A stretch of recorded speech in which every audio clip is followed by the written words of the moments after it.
বিলুপ্ত হয়ে যাওয়া সেই মাটির জিনিস পুনরায় নতুন পদ্ধতিতে ফিরিয়ে আনার উদ্যোগ বিশ্বকর্মা টেরাকোটা অ্যান্ড পটারি নামক এক সংস্থা। মাটি দিয়েও রান্নাঘরের বিভিন্ন জিনিসপত্র তৈরি করার এক উদ্যম প্রয়াস জারি রাখে অজিত রুদ্রপাল।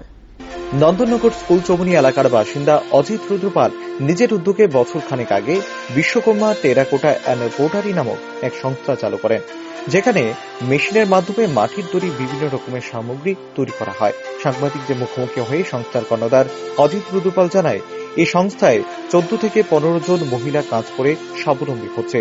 পুরনো পদ্ধতিটা বিলুপ্তির হয়ে যাওয়ার পর আধুনিক পদ্ধতিতে বিভিন্ন যন্ত্রপাতির মাধ্যমে মাটির অনেক জিনিস তৈরি করা হচ্ছে, যেমন চায়ের কাপ, বাটি, থালা, গ্লাস ইত্যাদি।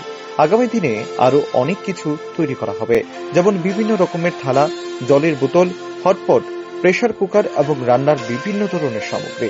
আগামী মাসখানেকের মধ্যে শুরু হয়ে যাচ্ছে বিভিন্ন নতুনত্ব জিনিস বলে জানান তিনি। আমার নাম অজিত রুদ্রপাল।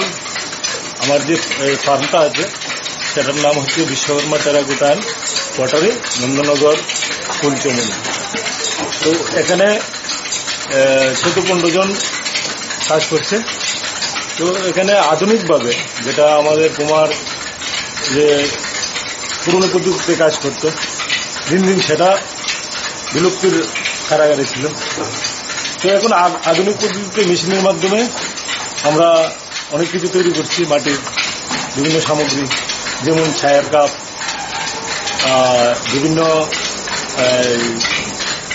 কোয়ালিটির, যেমন বাটি, থাল, দইয়ের খোলা, যেমন আগামী দিনে আরো আসবে, নতুন 1 মাসের মধ্যে শুরু হবে। এই উদ্যোগে খুশি এলাকার লোকজন, তার পাশাপাশি এই সংস্থার মধ্য দিয়ে স্বাবলম্বী হয়ে ওঠে অনেক মহিলা। Bureau report, rising Tripura.